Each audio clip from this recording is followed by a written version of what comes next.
Hello, नमस्कार, जय हिंद। आप सभी का एक बार पुनः बहुत-बहुत स्वागत है एग्जाम टॉप के इस ऑफिशियल यूट्यूब चैनल पर। दोस्तों, जैसा कि आप सभी को पता है यूपीपीएससी आरओ 2023 का एग्जाम में बहुत कम दिन बचे हुए हैं। लगभग हमारे पास 75 डेज बचे हुए हैं। तो इन 75 दिनों में हम किस तरीके से तैयारी करें, तो इसी विषय में आज के इस वीडियो में हम सारी बातों को डिस्कस करेंगे और ये भी समझेंगे कि किस विषय से कौन-कौन से टॉपिक पढ़ना बहुत इंपोर्टेंट है। आयोग पिछले 10 वर्षों में किन टॉपिकों से प्रश्न सबसे ज़्यादा पूछता है, हर विषय के अकॉर्डिंग हम देखेंगे। History, geography, polity, economy, science, environment में से कौन-कौन से हमें विषय पढ़ने हैं। यूपी स्पेशल में सबसे ज़्यादा प्रश्न कहाँ से आते हैं और रीजनिंग जो एक इम्पैक्ट विषय है, उसमें सबसे ज़्यादा प्रश्न जो पूछे जाते हैं वो किस विषय से किस टॉपिक से पूछे जाते हैं। तो इस वीडियो में हम 75 दिनों की रणनीति को तय करेंगे। साथ ही साथ ये देखेंगे कि आने वाले 75 दिनों में वो 75 टॉपिक कौन से हैं, जिनको अगर हमने कंप्लीट कर लिया तो हमारा प्रीलिम्स एग्जाम आसानी से क्लियर हो जाएगा। तो उसी विषय में आज के इस वीडियो को हम देखने वाले हैं। तो चलिए आज के इस वीडियो को कंटिन्यू करते हैं। जो भी साथी पहली बार चैनल पर जुड़े हैं, चैनल को सब्सक्राइब कर वीडियो को शेयर कर सकते हैं। आइए सबसे पहले स्टार्ट करेंगे। हम यहाँ पर देखेंगे यूपीपीएससी आरओ 2023 के बारे में ये बात हो रही है। मोस्ट इंपोर्टेंट टॉपिकों की लिस्ट होगी। यहाँ पर हम सभी विषयों के मोस्ट इंपोर्टेंट टॉपिकों को कवर करेंगे। आप एक चीज देख पाएंगे, दिया गया भारतीय संविधान एवं राज्य व्यवस्था। इस विषय से आपके एग्जाम में 10 प्रश्न पूछे जाते हैं और 10 प्रश्न 10 नंबर के होते हैं। तो आप सभी को पता है कि एक ऐसा विषय है जहां से आप कम समय में 10 नंबर की तैयारी कर सकते हैं। वो कौन कौन से टॉपिक हैं जिनको अगर आपने पढ़ लिया तो श्योर है कि आपके 10 के 10 प्रश्न यहाँ से आपको देखने को मिल जाएंगे। तो यहाँ पर पहला जो टॉपिक है उसका नाम है आपका प्रस्तावना। प्रस्तावना से अक्सर एग्जाम में प्रश्न पूछा जाता है और बहुत छोटा टॉपिक है। आप चाहें तो 1 घंटे में इस प्रस्तावना को बहुत अच्छे तरीके से पढ़ सकते हैं, बहुत डिटेल से पढ़ सकते हैं। पढ़ना क्या है, ऑथेंटिक बुक लिख सकते हैं, परीक्षावाणी, साथ में घटना चक्र का पीवाई को लेकर आप इसको सॉल्व कर लीजिए। आपका 1 नंबर यहाँ से कंप्लीट हो जाएगा। दूसरा जो टॉपिक है वो है नागरिकता। बहुत ही छोटा टॉपिक है, आप चाहे तो आधे से पौन घंटे के अंदर इसे भी कवर कर सकते हैं। इंपॉर्टेंट टॉपिक आपका मूल अधिकार। ठीक है, वेरी इंपॉर्टेंट टॉपिक है ये मूल अधिकार, तो आप इसको अच्छे से कवर करेंगे। ठीक है, 2 से 3 बार आप मूल अधिकार वाले टॉपिक को पढ़ेंगे। और उसके बाद है मूल कर्तव्य। ये तो ज्यादा से ज्यादा 25 से 30 मिनट का टॉपिक है मूल कर्तव्य। ठीक है, 11 केवल आपको मूल कर्तव्य याद रखने हैं। प्रश्न अभी यही पूछा जाता है, कौन सा मूल कर्तव्य है, कौन सा नहीं है, कब जोड़ा गया, कितने जोड़े गए, किस समिति के द्वारा जोड़े गए, क्यों आवश्यकता पड़ी, इन सभी बातों को आप यहाँ से देख सकते हैं। उसके बाद अगला जो आपका टॉपिक है उसका नाम है डीपीएसपी, जिसे राज्य के नीति निदेशक तत्व के अंतर्गत इसको हम समझते हैं। तो डीपीएसपी का भी आप अध्ययन अच्छे से करेंगे। ठीक है, अगला टॉपिक आपका अनुसूचियां और भाग। यहाँ से आपके एग्जाम में 1 से 2 प्रश्न देखने को मिल जाएंगे। संविधान की जो 12 अनुसूचियां हैं उनको आप देखेंगे और 22 जो भाग दिए गए हैं, उन 22 भागों को अगर आपने कवर कर लिया तो श्योर आपके एग्जाम में 1 से 2 प्रश्न देखने को मिल जाएगा। इस बार जो यूपीपीएससी 2023 का प्रश्न हुआ वहां से भी आपके लगभग भाग और अनुसूचियों से 3 प्रश्न पूछे गए थे। अगला आपका संविधान निर्माण।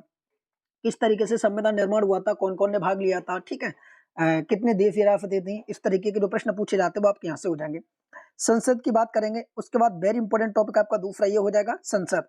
इसमें आपको लोकसभा और राज्यसभा दोनों को बहुत डिटेल से पढ़ना होगा। ठीक है, ये आप घटना चक्र से पढ़ें, साथ में हो सके तो आप परीक्षा वाणी की बुक से भी पढ़ सकते हैं, अभी आपके पास इतना समय है। आगे हम बात करेंगे 9वां जो आज का हमारा टॉपिक है उसका नाम है आपातकाल। ज्यादा से ज्यादा 15 मिनट का ये टॉपिक है आपातकाल, आप अच्छे तरीके से पढ़ सकते हैं। संविधान संशोधन। संविधान संशोधन जितने भी हुए हैं अभी तक आप सभी को पता है 106 संविधान संशोधन हो चुके हैं और इस 106वां जो संविधान संशोधन आप इसको अच्छे से पढ़ेंगे। उसके बाद जो इंपोर्टेंट संविधान संशोधन है, जैसे आप सभी को पता प्रथम संविधान संशोधन हुआ, 7वां हुआ, 31वां हुआ, 41वां हुआ, 42वां हुआ, 44वां, 76वां, 81वां। ठीक है, और उसके बाद 100 से जो ऊपर के संविधान संशोधन हुए, 100, 101, ये जो संविधान संशोधन हुए हैं इन सभी को आपको अच्छी तरीके से याद रखना है। ठीक है, कि इनके अकॉर्डिंग क्या क्या चीजें जोड़ेंगी, क्या क्या चीजें हटाएंगी। उसके बाद आप देखेंगे विधानसभा, देखेंगे आप अच्छे तरीके से विधानमंडल से विधानसभा और विधान परिषद। जिन राज्यों में विधान परिषद है वहां की डिटेल आपको देखनी है और विधानसभा देखना है। वित्त आयोग बहुत अच्छे से पढ़ना होगा, पंचायती राज व्यवस्था को अच्छे से पढ़ना होगा और जितने भी इंपोर्टेंट आर्टिकल दिए गए 395 जो आर्टिकल दिए गए उनमें से लगभग आपको इंपोर्टेंट वाले सारे आर्टिकल देखने हैं। तो अगर आप पॉलिटी में इन 15 टॉपिकों को पढ़ लेते हैं तो ये जो 10 प्रश्न आपके यहीं से पूछे जाएंगे, श्योर है। अब मैं आपको बता दूं इनमें से वो कौन कौन से टॉपिक हैं जहां से प्रश्न आना अनिवार्य है। तो इसमें देखिए एक प्रश्न आपका प्रस्तावना से देखने को मिलेगा, कंफर्म है। कम से कम एक प्रश्न आपको यहां से देखने को मिलेगा, कंफर्म है। एक डीपीएसपी से देखने को मिलेगा, कंफर्म है। एक संविधान संशोधन से देखने को मिलेगा, ये भी कंफर्म है। अनुसूची भाग और अनुच्छेद, अनुसूची भाग और अनुच्छेद, यहां से आपको 3 से 4 प्रश्न देखने को मिलेंगे। तो अनुसूचियां, भाग और अनुच्छेद, इस टॉपिक को आप बहुत अच्छी तरीके से कर सकते हैं, ठीक है। तो यहीं से मिला के आपके लगभग प्रश्न पूछे जाएंगे। एक आपको राष्ट्रपति से देखने को मिल जाएगा, जो आप सभी को पता है। संसद वाले टॉपिक में आप देख सकते हैं, क्योंकि संसद का जो निर्माण होता है वो राष्ट्रपति, लोकसभा और राज्यसभा से मिलकर ही होता है। तो पॉलिटी के लिए आपको इतना काफी, इन टॉपिकों को आप ज्यादा से ज्यादा पढ़ें, अन्यथा और टॉपिकों को पढ़ने की आप समय खराब ना करें, ठीक है। आगे बढ़ेंगे दूसरे विषय को लेकर, जिसका नाम है भूगोल। इसमें दो प्रकार के प्रश्न पूछे जाते हैं, एक आपके भारत भूगोल से प्रश्न पूछे जाते हैं और दूसरा आपके विश्व भूगोल से। तो पहले भारत भूगोल को कवर करेंगे, जहां से लगभग 10 से 12 प्रश्न आपके देखने को मिलेंगे भारत भूगोल से, और 7 से 8 प्रश्न आपको विश्व भूगोल से देखने को मिलेंगे। तो आइए देखिए, सबसे ज्यादा जो प्रश्न पूछे जाते हैं भारत के परिचय से पूछे जाते हैं। कौन सा राज्य किधर है, कितने राज्यों से छूता है, इस तरीके के जो प्रश्न पूछे जाते हैं, ठीक है, वो आप यहाँ से कवर करेंगे। दूसरा भौतिक विभाजन। भौतिक विभाजन में आपको क्या पढ़ना होगा, ठीक है, किस तरीके से भारत का विभाजन हुआ है, पर्वत कौन सा है, पठार, घाटी, दर्रे और द्वीप। यहाँ से जनरली आप सभी को पता है लगभग 3 प्रश्न देखे जाएंगे। सामान्य परिचय से कम 2 प्रश्न आपको देखने को मिलेंगे, ठीक है। जनजातियों से आपको 1 प्रश्न देखने को मिलेगा, तो जनजातियों वाला टॉपिक आप अच्छे से कवर करेंगे। उसके बाद वेरी इंपॉर्टेंट टॉपिक है वो आपका है नदियां। नदियों में गंगा यमुना ब्रह्मपुत्र गोदावरी, और जो मुख्य नदियां हैं उनकी सहायक नदियां आपको याद रखनी है। यहाँ से आपके एग्जाम में 2 प्रश्न देखने को मिलेंगे। मिट्टियों से भी आपका 1 प्रश्न देखने को मिलेगा, तो ये टॉपिक भी आपके लिए बहुत इंपॉर्टेंट हो जाता है। पीसीएस में भी यहाँ से प्रश्न पूछे गए थे इस बार, ठीक है। आगे थोड़ा हम बढ़ेंगे तो यहाँ पर आप देखेंगे नदी घाटी परियोजना, यहाँ से भी आपके एग्जाम में 1 प्रश्न देखने को मिलेगा। परिवहन से भी आपके एग्जाम में 1 प्रश्न देखने को मिलेगा। अनुसंधान केंद्र से भी आपके एग्जाम में 1 प्रश्न देखने को मिलेगा, और खनिज क्षेत्र हो सकता है 2 प्रश्न देखने को मिल जाए। और अपडेट रखेंगे कि हाल ही में नए आंकड़ों के अकॉर्डिंग कौन सा राज्य किसके मामले में प्रथम राज्य पर आ गया, जैसे कोयला के मामले में, ठीक, अभ्रक के मामले में, यूरेनियम के मामले में, इस तरीके के प्रश्न आपसे पूछे जा सकते हैं। तो मुख्यतः जनरली जो प्रश्न पूछे जाएंगे आपके इन्हीं 7 कितने टॉपिक है, 10 टॉपिक। तो आप भारत भूगोल के लिए 10 टॉपिकों को पढ़ेंगे। इसके अन्यथा आप समय हो तो आप पढ़ सकते हैं, अन्यथा आप इन 10 टॉपिकों को अगर आपने कवर कर लिया तो मैं दावे के साथ कहता हूं जो 10 से 12 प्रश्न आपके पूछे जाएंगे इन्हीं टॉपिकों से पूछे जाएंगे। आगे बढ़ेंगे विश्व भूगोल की तरफ। तो ये विश्व भूगोल का ये टॉपिक है। इसमें आप ग्रह उपग्रह से देखेंगे तो 1 प्रश्न पूछा जाएगा आपका, श्योर है। अक्षांश देशांतर कारक मकर रेखा से आपका 1 प्रश्न पूछा जाएगा, श्योर है। पठार घाटी मरुस्थल और घास के मैदान से आपके लगभग 2 प्रश्न पूछे जाएंगे, यहाँ पर आपका श्योर हो जाएगा। पर्वत श्रेणी और ज्वालामुखी पर्वत, यानी पर्वत श्रेणी और ज्वालामुखी पर्वत से भी आपका 1 प्रश्न पूछा जाना अनिवार्य है, ठीक है। जनजातियों से भी 1 प्रश्न पूछा जा सकता है, यहाँ पर क्यों श्योर नहीं है। तो आपको देखिए ये वाले जो 2 टॉपिक है 3 और 4, ये तो वेरी इंपॉर्टेंट टॉपिक आपके लिए। पर्वत पठारी मरुस्थल घास और पर्वत श्रेणी और ज्वालामुखी पर्वत, ये मोस्ट इंपोर्टेंट है। उसके बाद 1 प्रश्न आपका नदियों से पूछा जाएगा, तो आप यहाँ से कवर कर लें। नहर बांध और जल डमरू मध्य 1 प्रश्न आपका यहाँ से पूछा जाएगा, तो ये टॉपिक आपको कवर करना है। और उसके बाद आपका झील और जलप्रपात 1 प्रश्न आपका यहाँ से पूछा जाएगा। तो ये केवल आपको टॉपिक पढ़ने हैं विश्व भूगोल के लिए। आप चाहें तो इसको नोट कर सकते हैं, क्योंकि अगर आपने इन सभी टॉपिकों को नोट कर लिया तो आप इन्हीं टॉपिकों का बार बार अध्ययन करें, वो ज्यादा सफिशियंट रहेगा, ठीक है। आइए बढ़ते अगले विषय की तरफ। अगला विषय बना प्राचीन इतिहास। प्राचीन इतिहास से हमारे लगभग 3 प्रश्न पूछे जाएंगे, ठीक है। अब इन 3 प्रश्नों की तैयारी हम कहाँ से करें, कौन कौन से टॉपिक पढ़ें। तो देखिए प्राचीन इतिहास पर आप ज्यादा फोकस ना करें, केवल आप घटना चक्र पूर्वावलोकन को और अच्छे से पढ़ लेते हैं, साथ में लूसेंट, तो आपका काम हो जाएगा। इसमें आप एक पहला टॉपिक आपका पाषाण काल आपको पढ़ना है। दूसरा सैंधव सभ्यता, जिसको हम सिंधु घाटी सभ्यता या हड़प्पा सभ्यता कहते हैं, वो पढ़ना है। तीसरा टॉपिक आपको वैदिक काल पढ़ना है, और चौथा टॉपिक आपको जैन धर्म और बौद्ध धर्म पढ़ना है, ठीक है। छठा मौर्य एवं गुप्त साम्राज्य पढ़ना है। इतना अगर आपने पढ़ लिया प्राचीन इतिहास में, साथ में आप दक्षिण भारत पर थोड़ा ज्यादा ध्यान देंगे। दक्षिण भारत में चोल, चालुक्य और पल्लव, इन 3 टॉपिकों को अच्छे से पढ़ेंगे, विशेषकर चोल को। तो इतने से आपके 3 प्रश्न पूछे जाएंगे, ये श्योर है, ठीक है, क्योंकि ये मैंने सिलेक्टेड टॉपिक निकाल लिए हैं प्राचीन इतिहास के। आगे बढ़ेंगे तो मध्यकालीन इतिहास की बात करें तो यहाँ से आपको ज्यादा नहीं पढ़ना, केवल 3 टॉपिकों को पढ़ना है। कौन कौन से 3 टॉपिक है। पहला आप दिल्ली सल्तनत पढ़ेंगे, और सल्तनत के साथ साथ इनका प्रशासनिक सुधार, इनकी कला, स्थापत्य काल, इन चीजों पर थोड़ा ज्यादा ध्यान देंगे, ठीक है। उसके बाद इसी प्रकार मुगल काल में भी आप प्रशासनिक, स्थापत्य कला, संगीत, चित्रकला, इन चीजों पर थोड़ा आप ज्यादा गौर करेंगे। उसके बाद सिख और मराठा साम्राज्य को भी पढ़ेंगे। तो ये 3 टॉपिक आपके लिए सफिशिएंट रहेंगे। यहाँ से भी लगभग 3 से 4 प्रश्न आपको देखने को मिलेंगे। उसके बाद बात आती है यहाँ पर आधुनिक भारत की। आधुनिक भारत अपने लिए एक इंपोर्टेंट रोल अदा करता है इस एग्जाम में, जहाँ से लगभग 12 से 15 प्रश्न तक आपसे पूछे जा सकते हैं। इसमें देखिए कुछ ज्यादा टॉपिक नहीं आपको पढ़ने। पहला टॉपिक आपका गवर्नर जनरल, वायसराय और गवर्नर वाला टॉपिक। तो गवर्नर, गवर्नर जनरल और वायसराय वाला टॉपिक आपको पढ़ना है। दूसरा मोस्ट इंपोर्टेंट प्रश्न आपको 1857 की क्रांति पढ़नी है, क्योंकि इस बार जो पीसीएस का जो पेपर हुआ था उसमें आप सभी को बताया डायरेक्ट इनडायरेक्ट मिलाकर लगभग 4 प्रश्न आपके इसी से पूछे गए थे। किससे? 1857 की क्रांति से। उसके बाद आगे हम बढ़ेंगे तो अगला जो हमारा इंपोर्टेंट टॉपिक है वो आपका सामाजिक धार्मिक आंदोलन, याद रखेंगे सामाजिक और धार्मिक जितने भी आंदोलन हुए हैं उन सभी को आप पढ़ के जाएंगे तो लगभग आपको 3 प्रश्न के आसपास देखने को मिल जाएंगे। आगे कांग्रेस के महत्वपूर्ण अधिवेशन, जितने भी कांग्रेस के अधिवेशन हुए हैं उन सभी को पढ़ेंगे, किस अधिवेशन की क्या विशेषता थी, किसका कौन अध्यक्ष हुआ और उसमें क्या निर्णय लिया गया। यहाँ से भी आपके एग्जाम में लगभग 2 प्रश्न आपके श्योर हो जाएंगे। बंगाल विभाजन और मुस्लिम लीग, इन दोनों से मिलाकर आपका 1 प्रश्न आराम से पूछा जाएगा। तो ये टॉपिक वो हैं जो अक्सर एग्जाम में पूछे जाते हैं। उसके बाद देखिए होम रूल लीग और गांधी, होम रूल लीग और गांधी यहाँ पर लिखा देखिए सब कुछ गांधी का, जितना आप गांधी के बारे में पढ़ सकते हैं उतना आपके लिए कम ही होगा। आपने भी देखा यूपीएससी जो पीईटी की परीक्षा हुई इसमें किस तरीके के प्रश्न पूछे गए थे, ठीक है। तो गांधी पर आपको ज्यादा फोकस करना है। गांधी के जितने भी युद्ध हुए हैं, विशेषकर जब गांधी का भारत आगमन हुआ है 1915 से लेकर और जब तक देश आजाद हुए 1947 तक, जितने भी महत्वपूर्ण आंदोलन हुए उन सभी आंदोलन को आप डिटेल से पढ़ेंगे। किस आंदोलन का क्या उद्देश्य था, उसके आगे क्या कहानी रही आंदोलन शुरू करने की और पीछे क्या कहानी रही, ये सारी बातें आपको गांधी के बारे में पढ़नी होंगी, ठीक है। जितना भी आप गांधी के बारे में पढ़ सकते हैं, जैसे भारत छोड़ो आंदोलन, किस आंदोलन में महात्मा गांधी ने पहली बार भूख हड़ताल की थी, किस आंदोलन में उन्होंने अनशन पर बैठे थे, किस आंदोलन में आमरण अनशन किया। इस तरीके के आपको सारे फैक्ट याद रखने हैं, जितने फैक्ट आप गांधी के बारे में पढ़ सकते हैं, ठीक है। अब इसमें देखिए जितने भी गांधी के आने के बाद 1915 से लेकर 1947 के बीच जितने भी युद्ध या आक्रमण या अभियान हुए हैं उन सभी को आपको पढ़ना होगा, ठीक है। आंदोलन यहाँ पर स्पेशल मैंने कहा 1915 से लेकर 1940 तक के सभी आंदोलनों को आपको डिटेल से पढ़ना होगा। सब कुछ आप घटना चक्र पूर्वावलोकन और लूसेंट जीके की बुक से कवर कर सकते हैं। आगे बात करेंगे भौतिक विज्ञान, यहाँ से आपके एग्जाम में लगभग 3 प्रश्न पूछे जाने के चांस रहेंगे इस बार। अब इसके लिए आपको मुख्यतः 5 टॉपिक पढ़ने हैं। पहला आपका मात्रक मापन यंत्र वाला जो टॉपिक है वो आपको पढ़ना है। दूसरा ध्वनि और तरंग वाला जो टॉपिक है आप इसको पढ़ेंगे। तीसरा आपका प्रकाश ऊष्मा वाला टॉपिक। चौथा देखिए सबसे इंपॉर्टेंट आपके ये दो, ये ज्यादा इंपॉर्टेंट है, वेरी इंपॉर्टेंट टॉपिक है, इन पर आप थोड़ा ज्यादा फोकस करेंगे, नाभिकीय संरचना और वैज्ञानिक आविष्कार, ठीक है। तो यहाँ से आपके लगभग 3 प्रश्न कंप्लीट हो जाएंगे। आगे बात करेंगे जीव विज्ञान की। जीव विज्ञान अपने आप में एक अच्छा रोल अदा करेगा इस एग्जाम में, आप सभी को पता है 12 से 13 प्रश्न आपको देखने को मिलेंगे। तो एक प्रश्न आपका देखिए शाखाओं से पूछा जाएगा, विज्ञान की किस शाखा में किसका अध्ययन किया जाता है। फिर उसके बाद वर्गीकी से एक प्रश्न पूछा जाएगा, कोशिका से भी एक प्रश्न पूछा जाएगा, आनुवंशिकता से भी एक प्रश्न पूछा जाएगा। और इस एग्जाम के लिए सबसे जो इंपॉर्टेंट टॉपिक होते हैं वो होता है आपका एक देखिए रोग, विटामिन और पादप।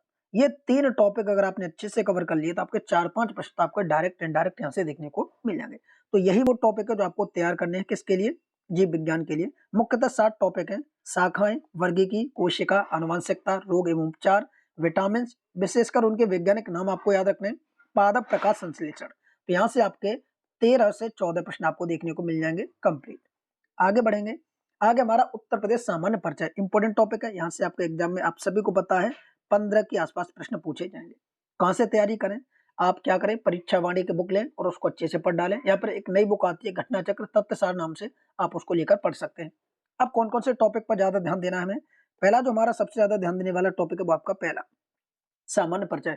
पूर्वी जिला कौन सा है, पश्चिमी जिला कौन सा है, उत्तरी जिला कौन सा, दक्षिणी कौन सा, कितना क्षेत्रफल है, सबसे बड़ा जिला कौन सा, सबसे छोटा जिला कौन सा है। इस तरीके के जो प्रश्न आते हैं सामान्य परिचय में उनको आप अच्छी तरीके से कवर करेंगे। अक्षांशीय देशांतरी विस्तार कितना है इसका, इस तरीके के प्रश्न आपको कवर करना है। दूसरा उत्तर प्रदेश का इतिहास। दोस्तों यहाँ पर उत्तर प्रदेश का इतिहास मोस्ट इंपोर्टेंट रहेगा आपके लिए। इसमें विशेषकर आपको आधुनिक भारत में ज्यादा पकड़ बनाने हैं उत्तर प्रदेश के विशेष इतिहास से। और 1857 की जो क्रांति हुई थी उसमें उत्तर प्रदेश के जितने भी स्थान है वहां से किसने किस तरीके से नेतृत्व किया, ये आपको थोड़ा अच्छे से पकड़ बनानी होगी।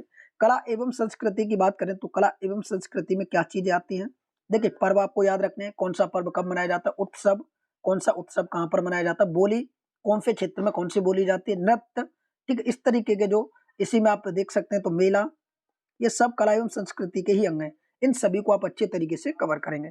उसके बाद छठा टॉपिक है पर्यटन स्थल। जैसे आपसे पूछ सकता है फतेहपुर सीकरी कहाँ पर है, ठीक, आपसे पूछ सकता है देवी पाटन का मेला कहाँ लगता है, इस तरीके के जो प्रश्न है, नौचंदी मेला कहाँ लगता है, तो इस तरीके के आपको याद रखने हैं।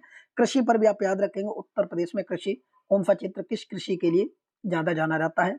उसके बाद इंपोर्टेंट आपके लिए खनिज, उत्तर प्रदेश में कौन कौन से खनिज किस जिले में निकलते हैं, ठीक है। जैसे आपसे पूछ सकता है कि सोनभद्र किसके लिए जाना जाता है, तो आप सभी बता सकते हैं कोयले के लिए जाना जाता है। ललितपुर आपसे पूछ सकता है तो आप बता सकते हैं यूरेनियम के लिए ललितपुर को जाना जाता है। तो इसी प्रकार के प्रश्न आप सभी को याद रखने हैं। उसके बाद मोस्ट इंपोर्टेंट जो टॉपिक रहेंगे यूपी में वो आपके झील, जलप्रपात, नदियां, बांध, इन पर रहेंगे। यहाँ से आपके एग्जाम में लगभग 2 से 3 प्रश्न आपको देखने को मिलेंगे। उद्योग से भी आपके प्रश्न 2 देखने को मिलेंगे, उद्योग और मृदा, क्योंकि एक जिला एक उत्पादन की तरफ उत्तर प्रदेश गति से बढ़ रहा है, उसके लिए आपको ये देखना होगा। और उत्तर प्रदेश की और आप जबरदस्त तैयारी करना चाहते हो तो उसके लिए आप उत्तर प्रदेश की जो घटना चक्र की बुक आती है आप उसको ले सकते हैं, और उसके जो PYQ होते हैं वो आप सभी लगा सकते हैं। ठीक है, आप यहाँ से देखेंगे अभी तक जो आयोग है उसने किस तरीके के प्रश्न आपके यूपी स्पेशल से पूछे हैं। तो ये अगर आपने 10 टॉपिक कवर कर लिए तो जो 15 प्रश्न आपके यूपी स्पेशल से पूछे जाएंगे वो आपके यहाँ से कवर हो जाएंगे। चलिए आगे बढ़ेंगे, इंपॉर्टेंट टॉपिक की बात करेंगे। पर एक बहुत इंपॉर्टेंट विषय है जिसका नाम है रीजनिंग, और रीजनिंग से जो आपके एग्जाम में प्रश्न पूछे जाएंगे वो लगभग 15 प्रश्न पूछे जाएंगे, और ये 15 प्रश्न आप इन 10 टॉपिकों से तैयार कर सकते हैं। अगर आपने इन 10 टॉपिकों का अच्छा अध्ययन कर लिया तो आपके यहाँ से एग्जाम में प्रश्न सारे बन जाएंगे। देखिए इंपॉर्टेंट टॉपिकों की बात करें तो उसमें लिस्ट में नंबर 1 पर आता है कोडिंग डिकोडिंग, जहां से आपके एग्जाम में लगभग 3 प्रश्न पूछे जा सकते हैं। पिछले पेपर में 3 प्रश्न पूछे गए थे। कैलेंडर की बात करें तो यहाँ से भी आपके एग्जाम में 1 प्रश्न श्योर आता है हर बार। ठीक है, रक्त संबंध की बात करें तो आपके एग्जाम में 2 प्रश्न पूछे जाते हैं रक्त संबंध से। दिशा दूरी की बात करें तो 1 प्रश्न पूछा जाता है। आकृतियों की बात करें तो 2 प्रश्न तक आ जाते हैं। तो ये आपको टॉपिक याद रखने हैं, किस टॉपिक से कितने प्रश्न पूछे जाते हैं। रिक्त स्थान की बात करें तो लगभग 3 प्रश्न आपको देखने को मिलेंगे। बैठक व्यवस्था से आपको 1 प्रश्न देखने को मिलेगा। श्रृंखला परीक्षण से आपके लगभग 2 प्रश्न देखने को मिलेंगे। तो ये वो टॉपिक है, अगर आपने इन 8 टॉपिकों को कवर कर लिया तो आपके जो 15 प्रश्न दोस्तों पूछे जाएंगे ना, वो 15 के 15 आप यहाँ से करके आ सकते हैं। इसके लिए सबसे बढ़िया तरीका रहेगा, पहले PYQ को देख लीजिए कि किस प्रकार के प्रश्न पूछे जाते हैं, चाहे वो RO की परीक्षा में पूछे गए हों, चाहे वो UPPCS की परीक्षा में पूछे गए हों। आप सभी जितने भी PYQ सभी को अगर आप सॉल्व भी कर लेते हैं तो लगभग आपके 10 प्रश्न आपके यहाँ से डायरेक्ट देखने को मिल जाएंगे।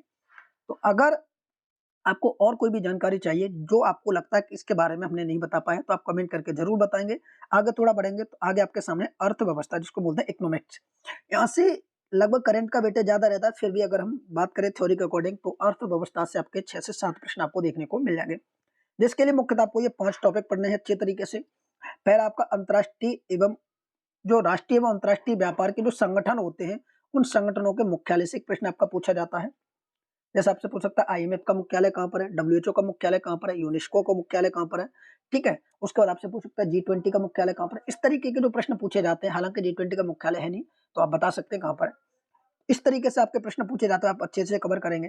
दूसरा मुद्रा एवं बैंकिंग, मुद्रा एवं बैंकिंग के बारे में आपको अच्छी पकड़ बनानी होगी कि कौन सी बैंक कब अस्तित्व में आई, किस तरीके से विलय किया जाता है, मुद्रा का निर्माण किस तरीके से हुआ, भारत में मुद्रा किस तरीके से चलाई गई, इसकी जो टकशालाएं कहाँ पर है, मुद्रा की जो प्रिंटिंग प्रेस होती है वो कौन कौन से राज्यों में या कौन कौन से स्थानों पर है। तो ये सारी चीजें दोस्तों आपको यहाँ से कवर करनी होंगी। अगला आपका मोस्ट इंपोर्टेंट है वो आपका पंचवर्षीय योजना, यहाँ से आपके एग्जाम में 2 प्रश्न पूछे जाते हैं, और ये बहुत इंपोर्टेंट टॉपिक है। आपको जो 12 पंचवर्षीय योजना, सॉरी माफ कीजिए 12 जो योजना अभी तक रही है पंचवर्षीय, उनमें से आपको 12 अच्छे तरीके से याद रखनी है। कौन सी पंचवर्षीय योजना किस मॉडल पर आधारित थी, कौन सी सफल थी, कौन सी असफल थी, सफलता के कारण क्या थे, असफलता के कारण क्या थे, ये सारी चीज आपको पंचवर्षीय योजना में याद रखनी है। कौन सा डैम किस पंचवर्षीय योजना में बनाया गया था, कौन सा उद्योग केंद्र किस में जोड़ा गया था, और उनको किस देश ने सहयोग किया था। इस टाइप के प्रश्न आपके पूछे जाते हैं। PYQ भी आप पढ़ सकते हैं, गठन चक्र पूर्वावलोकन का, साथ में लूसेंट को भी पढ़ सकते हैं। अगला टॉपिक है नीति आयोग और योजना आयोग, हालांकि ये दोनों आयोग एक ही माने जा सकते हैं पर आप इनको अलग अलग पढ़ेंगे। ठीक है, और 5वां टॉपिक आपका मुद्रास्फीति और कुछ क्षेत्र, जैसे क्षेत्र होते प्राथमिक क्षेत्र, द्वितीय क्षेत्र, तृतीय क्षेत्र। प्राथमिक क्षेत्र के अंतर्गत कौन आता है, द्वितीय क्षेत्र के अंतर्गत कौन आता है, इस तरीके के जो प्रश्न पूछे जाते हैं वो आप यहाँ से कवर कर सकते हैं। ठीक है, तो आपका इकोनॉमिक्स के लिए यहाँ से हो जाएगा। अगर अभी आपको लगता है कि कोई भी चीजें छूटी हुई है और आपको लगता है कि ये वाला टॉपिक हमने नहीं बताया तो कमेंट सेक्शन में आप जरूर टाइप कीजिए। ठीक है, आप सभी के प्रश्नों की जो व्याख्या है वो हम सभी एक वीडियो के माध्यम से आप सभी को बताएंगे। कैसा लगा वीडियो कमेंट करके जरूर बताएं। और दोस्तों इन टॉपिकों को अगर आपने अच्छे से कवर कर लिया तो मैं आज पुनः कहता हूं कि आपका जो लक्ष्य होना चाहिए वो 90 प्लस का होना चाहिए, किसमें, 140 में। और 140 में 90 प्लस लाने के लिए आपको दोस्तों ये जो टॉपिक मैंने बताए हैं आपको सभी विषय के अकॉर्डिंग, ये जो टॉपिक बताए हैं मैंने सभी विषय के अकॉर्डिंग आप यहाँ देख पा रहे होंगे। ये जो मोस्ट इंपोर्टेंट टॉपिकों की जो लिस्ट बताई, अगर आपने इसको अच्छे से फॉलो कर लिया तो श्योर आप आने वाले इन 75 दिनों में बहुत अच्छे तरीके से तैयारी कर सकते हैं और 90 प्लस अंक आप लेकर आ सकते हैं 140 में। और इसी प्रकार आप 55 प्लस का जो टारगेट रखेंगे वो 61 ही में रखेंगे। दोनों को अगर ऐड कर दिया जाए तो 145 हो जाएगा। 145 कभी कट ऑफ नहीं जाएगी, कट ऑफ आपकी लगभग 135 के आसपास जाएगी। चलिए आज के सेशन को इतना रखते हैं, मिलते हैं इसी प्रकार के अगली वीडियो में। थैंक यू, जय हिंद, जय भारत।